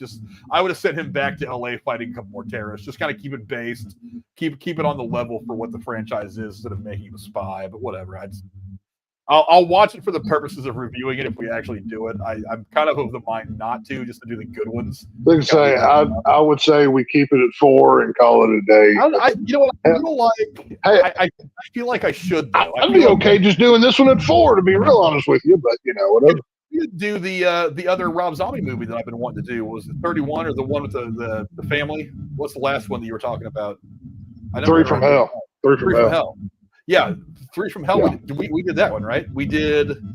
No, we did House of a Thousand Corpses and Devil's Rejects. Devil's Rejects. So 3 from Hell is the one we didn't do. Yeah, I was thinking 31. Yeah, 3 from Hell we have not done yet. But so I mean, I don't know. I still want to do that just so we can complete the trilogy. I think it's fair. Even though I know that you say it's not the best. I love it. But I want it. It's not the best. It's not the best film of the series. It's lower budget, but it's fun. You get Bill Moseley and Sherry Moon Zombie and Richard Brake having fun in Mexico. It's great. It's a lot of fun. I like it. Yeah, we'll have to get to that one pretty soon too, because I do want to complete that one. So if we complete that one, I think it's only fair that we complete this one and do all 5 of them. I mean, I'll watch it for the purposes of reviewing it, and maybe it'll be one of those ones that we get to have a lot of fun with. People seem to like when we all kind of generally shit on a movie. So maybe it'll be one of those ones where we're all just taking turns shitting directly down the mouth of John McClane on this one because the movie sucks so bad. But Aaron's saying that 5 was the first one that was actually written to be as a Die Hard movie. Well, they should have written it better. That's all I can tell you. Well, did they write Die Hard 5 directly on toilet paper, then wipe their ass and save the time, or what? Well, there's precedent for that, too, because Godfather 3 is the one Godfather movie that a lot of people don't like. And that movie was the first one to not be based on Mario Puzo's book. Because the Godfather book that Mario Puzo wrote, they took part of it and made it the Godfather 1. Then they took the other part of it and turned it into what would be Godfather 2. So both those were part of the book. Godfather 3 was an original script that was written just to be anything written by Mario Puzo. It was just based on his characters. And Godfather 3 was not very well liked. It is clearly the worst of that entire franchise. So that's like the Superman 4 of the Godfather films or whatever. Yeah, did it because you were contractually obligated. But it's a great movie. Right now, all of the Die Hard films are on Hulu. So if you have Hulu, you can watch all 5 of them on Hulu for free. Die Hard is actually on Prime right now as well. The other ones are behind the paywall, but the first Die Hard, this film, is actually on Prime as well. If you have a Prime account, you can watch it there. But like I said, they're all on Hulu right now. I'm going to watch them all, and we're going to review them all over the course of the next couple of weeks. Next week, I'm not exactly sure what we're going to be doing just yet. I know Tex is going to be gone all week doing a thing.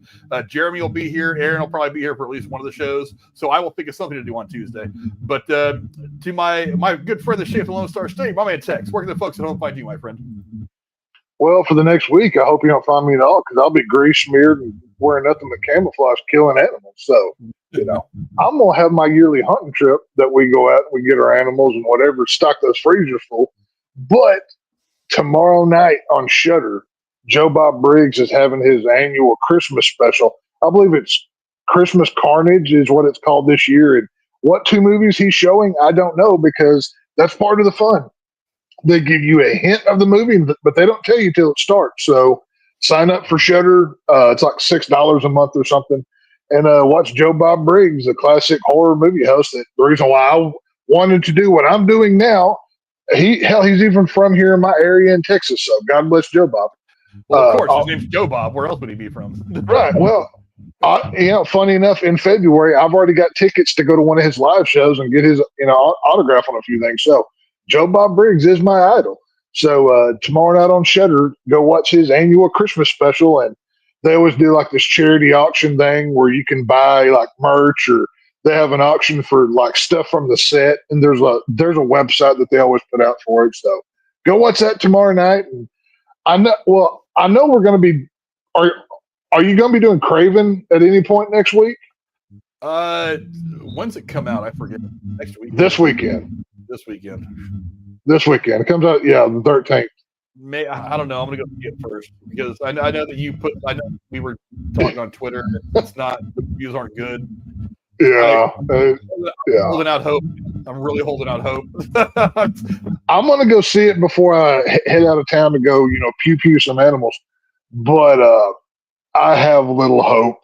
It's the last live action Sony-verse movie, so I don't know. Stuart says, by the way, yippee ki yay, motherfuckers. Right. Yes, Die Hard is a Christmas movie. So see, it's everybody but you. You're in the minority on this one. Much like the Savior that was born in this year, I'm the sacrificial lamb that will die for y'all's sins of being wrong about Die Hard being a Christmas movie. Because everyone, if Jeremy were here, Jeremy would be, and actually, BJ's with me. Technically, BJ and Jeremy are both on my side. So Jeremy may not be here physically, but in spirit, his Force ghost, he just told me, fuck off, y'all are wrong. So. Well, I don't know. The poll said 72% of people said yes, 27% of people said no. So what did the presidential poll in 2020 say? We know Joe Biden didn't win that election. You can't trust these polls. It's fake news. It's rigged election. I believe this poll more than I believe those polls. Our viewers. Frank stacked the votes. It's fake news. It's all bad. So either way, it's a fun movie you can have fun with. So BJ's wishing you good hunting as I wish you good hunting. Hell yeah. Go get me some meat. Stuart says, happy Christmas to all of us. Yes, happy Christmas to you too. Merry Christmas, yeah. Down in Australia, my good friend. I hope things are going well for you down there. I do agree. Red One sucked, Stuart. I saw that in theaters and I was bored as hell with that. I think it's already on Prime. That movie, Chris Evans is not a star outside of Captain America. I'm here to tell you right now, that guy sucks. And The Rock has the charisma of my Croc that I'm wearing right now. Okay, he's the whatever. He needs to go back to WWE. He's better over there. But whatever. So. We will be back here on Tuesday doing something. If not doing a review of something, maybe me and Jeremy just be doing some gaming. Also, Stuart, yes, Red One sucks. By the way, that's what I've been hearing. Also, Stuart, if you can get a hold of me on Twitter or some other way, I've got a bunch of posters I've been collecting that I will never be able to get up because I just don't have the room. I will send you some of these smaller mini posters that I get from the theater. I collect them whenever I see them have some sitting out. I'll grab a couple of them. I will send them all to you. If you want them, great. Hang them up somewhere. If not, give them to some friends. It doesn't matter to me. So let me know where I can send them if you get a chance. I will 100% put these. He said that he watched Prime on he said that he watched Red on Prime last night. There you go. Yeah, I noticed it today because like I said, I got the Niner game on right now, and when I first loaded up Prime, I saw that it was up there. And I'm like, already? God, it must really suck if it's already up there. I took the family to see it, and I was so pissed because Terrifier 3 was playing in the theater next to mine. I'm like, I can go 5 feet and be watching a good movie right now, but it was movie with the kids, so whatever. What are you gonna do? So it's all good. Yes, Stuart, I am on Twitter. As a matter of fact, I think I still have it on here somewhere. At El Padrino 13 underscore or something. All of our stuff. I took them down, but yeah. I thought I used to have them on here. I think I deleted them because we just weren't using Twitter stuff on here very much. But yes, you can find me on Twitter. Actually, my Twitter is in the description down below. So you can go find me up there. But yeah, definitely hit me up. I will put those in a envelope. Some of the extra ones I've got. I always try to get 1 or 2 while I'm there if I can. Maybe my kids want an extra one, but I've got a bunch. I've actually got a small stack of them. Some of these are going to go up at some point in my Since you're showing off stuff, I'm going to grab something to show off too. I've got a couple extra. I've got plenty here, so I can put. There's Venom. I've got a few here. Smile. I've got a few here that I could easily put in an envelope. I've got the Smile one. So yeah, I've got. But since it's Christmas time, and technically this is not a Christmas movie, but coming out at Christmas, I have the Nosferatu popcorn bucket. So, I mean, this thing is huge. Literally you can see how big it is.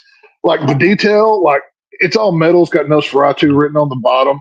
But the coolest part about this, the inside of it's painted as well. Like inside it's got there, but it's got the rats painted on the inside of the coffin. I thought that was so cool. So nice. I had to pick it up ahead of time. I tell you what, it's like these popcorn buckets is already going to be an expensive habit because I mean these things run anywhere from like 30 to like 50 or 60 bucks. Yeah, I'm like, I'll get one here and there. This one is made out of metal and it was only 20. The popcorn bucket for Terrifier 3, which, by the way, they didn't have them at the theater ahead of time. You had to pre-order them. They're not even being shipped till freaking February. It's Art's head wearing the Santa Claus hat. So for Valentine's Day, I'm getting a Christmas present. So thank you, AMC. y'all are really on top of things. But that one was like 34, I think it was. And then the Bat Signal one, that was like 34, 35 as well. So prices vary on it. You know the Trump cologne is doing the same thing. They're doing this hard sell right now about the Trump cologne. I don't know if you've ever seen this or not. It's $200-something a bottle, but their website's like order now, get this great Christmas gift, and then at the bottom is small print. Well, that was the thing. And at the small print at the bottom it says doesn't ship until March, and I'm like, March is not Christmas, dude. Because I pre-ordered it. Like there was this huge push on Twitter because all of the theaters were like, hurry and sign up for the pre-sale of the Terrifier 3 popcorn buckets. I was literally holding my phone at noon the day that they were going to release. I'm like, okay, I got to make sure to get in here to get mine because I don't want it to get sold out. And I was like one of the first people to buy it. I'm like, woof, I'm done. I think you can still go order them right now. I'm not for sure, but, you know, I'm a Terrifier nut. Obviously, look at my wall. So, you know, it's one of those things. So it's all good. Yeah, there's my Stuart. There's my Twitter I just put in there. So yeah, go find me. Go find my Twitter, that handle. But yeah, we're gonna go ahead and call it a night here, folks. I'm gonna go find something sweet to eat. I have a little bit of a sweet right now. I need a cookie or something. How are your San Francisco Ferries doing? Are they getting beat yet? They're up 6-3 right now. They just got a field goal. Ah, there you go. So you know, whatever. Hey, that's what happens when you don't have McCaffrey in the backfield and your quarterback sucks. So, you know, what you going to do? Yeah, whatever. I mean, it's going to happen. It's like, at this point, like, we're getting, like, Medicare from all the injuries. So, I mean, we had it at one point, we had signed our third kicker of the year. At one point, like, the backup quarterback was in. I mean, we're on our, first, second, third. We're on our third or fourth running back of the year. Our number one. Pretty soon they're going to be calling you, but hey, Frank, you want to play some running back? You know, are you ready to throw the shoulder pads on and go out there? I don't know if I can run those wheel routes very well, but I'll put some pads on and just go right up the middle. I mean, you give me a good hole between the tackles, and I'll hit it. Hey, that's what Ezekiel Elliott does for Dallas every week, like 2 yards at a time, and then he falls down. So there you go. I'll be your short yardage threat. I'll do that for you. Just get me inside the 5, and I'll see what I can do for you. You know what I mean? But you know, the night. I don't know. At this point, part of me is just like tank, so you can draft somebody higher in the first round. Hey, I hope the Dallas Cowboys lose every game, so maybe they can draft somebody. But you know, we suck. We're garbage. So. Whatever. It's at least there won't be any pressure on me in the playoffs this year. I won't feel it every week. Right. I can just watch playoff football. And also, to make matters worse, also my fantasy team took kind of shit on me this year. I won a game, lost a game, won a game, lost a game, won a game, lost a game. I've got one team. I'm playing 4 this year. I've got one team that's second right now. The rest of them are so not doing as great. So it is what it is. Oh, whatever. Football season is just about over. At this point, I'm just watching the Niners for fun, not watching them for win. But right. Anyway, that's all for us tonight. We will see you guys on Tuesday. Thanks